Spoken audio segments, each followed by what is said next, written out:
In my world, you gotta get dirty. So that's what I'm doing. I'm getting dirty.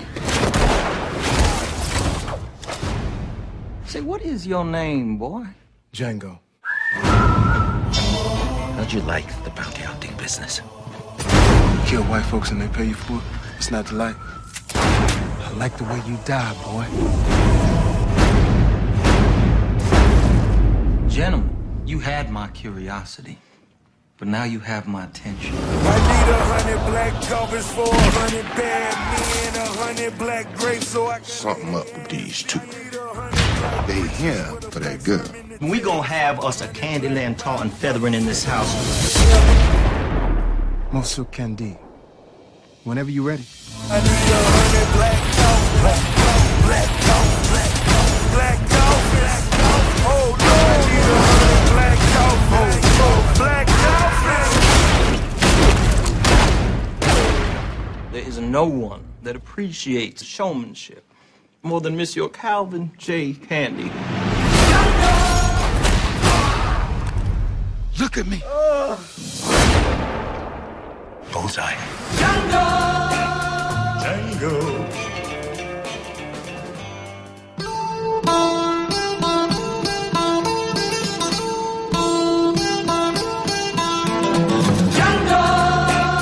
Django, have you always been alone? Django. Django, have you never loved again? Love will live on. Life must go on, for you cannot spend your life regretting. Shalom, and welcome to another installment of Elders of GMS. Excuse me. We have a special guest here, Elder Rakar. Elder Gabar is down in D.C. at this present time, and we have the researcher today will be, and you can get a shot at it, brother. Researcher is Elder Ariam Lab. All right. Today's topic is entitled Analyzing Django Unchained. Now, everybody in the camp up here in New York, I'm pretty sure saw the movie. I saw the movie. I'm pretty sure most of the brothers out there in GMS, the different states, saw the movie. If you didn't see the movie, you should go out there and definitely see the movie. You know, to rouse your spirit up, man. And basically, it'll show you that in a time of judgment there could be no mercy, man. You know. Now there was when the movie came out, there was a big controversy with this movie. Now Spike Lee had came out and gave his opinion on the movie. He said he didn't like the fact that this guy Tarantino, which he's supposed to be a Jake anyway, I believe he's Sicilian. So if he's a Sicilian, that means he's most likely a Negro any damn way. I mean, he's a great director, great movie maker. He loves to use in his movie the word nigger. So there was a big controversy about him using the word nigger so much. But wait a minute, that movie was about slavery. They use that word every 2 seconds. They use that word every the Uncle Tom Stevie, he used the word because the house nigger called the field niggas every other word. You know? And them Edomites back there, what do you think they called Jake? They called Jake the N-word. So you can't say, well, they shouldn't have used the N-word so much. They was during the time of slavery, man. Now, when Spike Lee said he wasn't with that flick because basically he was saying you made a spaghetti western style movie, which Tarantino said that. He said that I made that in the style of a spaghetti western. Even the song, Django, the theme song, I thought that was a song from back in the 60s. That was somebody wrote that song and sung that song, if I'm not mistaken. And it had that spaghetti western feel. You know, even the credits they had in that spaghetti western, red bold letters. It was in that spaghetti western spirit. And like I said, Tarantino said he made it in the spirit of a spaghetti western. But there was a lot of comic relief in that movie, which basically was a semi comedy. All right. Now Spike Lee pretty much said that, look, if I made a movie about the Holocaust and made it like that and put a lot of comic relief in that, man, they'll damn near want to hang me, which is true. So he does his opinion. I honor his opinion because they playing with Jake, man.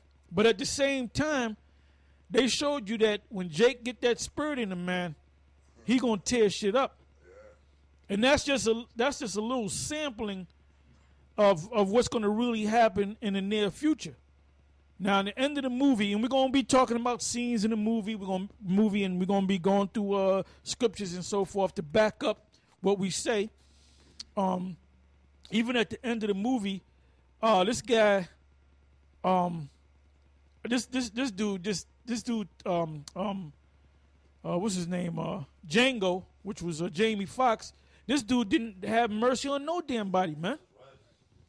You know, they showed Jake in the movie when they were in hardcore slavery. They showed that how they were getting whipped, how the women were getting whipped. You know, how they were speaking down to Jake. And they had a scene where you had two Jake fighting. You had one slave master and the other slave master had their black slave fighting one another. And basically it looked like the UFC because that back then that actually used to happen. That's a fighting system called, for lack of a better term, it's called rough and tumble. And that actually happened where you had slave masters had a strong buck slave, and they also showed you that in the movie Mandingo, where they were biting. And those actual fights, when you go back during the time of slavery, you had guys biting other guys' noses off, gouging their eyes out, and the guy that has no nose and no eyes is still fighting. That's right. So those Jakes back then, going back 150 years, 200 years ago, were a different breed than us, man.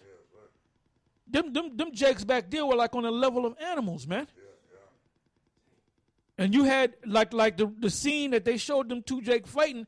That's how they were fighting, but they were fighting even rougher than that. And sometimes the master would give the guy a hammer and say, "Okay, finish the job," and just clock. Now that shows you. But this man don't want to be the devil. Yeah, that's right. He don't want to be the devil, man. And he don't want to pay. See, recently, like last week, we had a couple of different Edomites come up talking about they shouldn't go into slavery, and that was my foreparents. But what they don't understand is, number one, they don't understand the Bible. They don't understand. If they understood the Bible, they would know about reincarnation. If they knew about reincarnation, they would know that they would know that they were back there, that they were their foreparents in the reincarnation.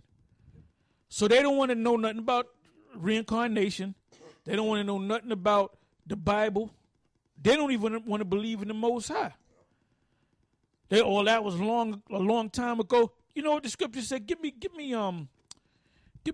Ecclesiastes in the Bible, the 3rd chapter and the 15th verse. No, well, the one Edomite woman last Saturday at the camp told us, a little young girl, to want revenge is immature. Well, I guess I'm going to be an immature bastard. That's what I'm going to be. You're going to see a lot of immature Israelites. Okay, if you want to call it immature, you're going to see a lot of immaturity in the kingdom every day. This is Ecclesiastes 3:15. That which hath been is now, and that which is to be hath already been, and the Most High requireth that which is past. Oh, that's beautiful. That's the past. That means things that have happened in the past, like the movie Django. We're bringing up the things that were illustrated in that movie, how they had so-called black men fighting each other, gouging each other's eyes out, biting each other, right?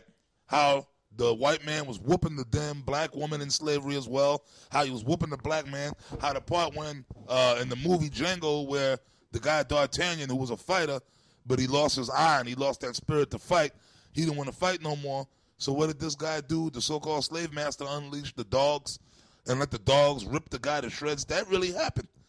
Everything you saw in that movie is reality. It really happened. So now these white people today, 150, 200 years later, 300 years later, they don't want to pay for the crimes they committed in the past.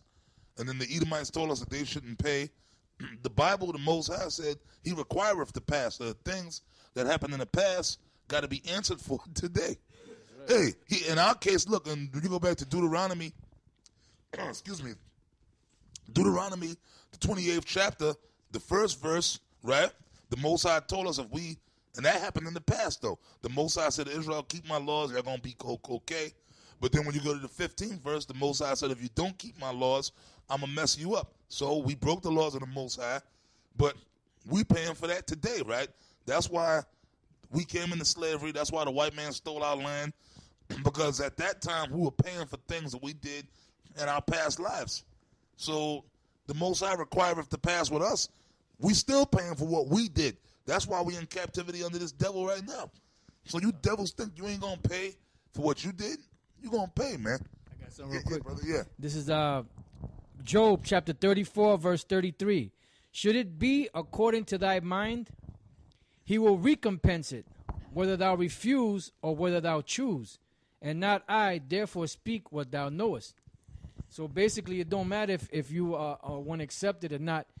You know, the time is coming that your judgment is coming upon you, whether you accept it or not, whether you believe it or not, or whether you say, okay, well, I don't believe that, or I'm not going to accept that, so I'm not going to receive it. You're going to get it regardless.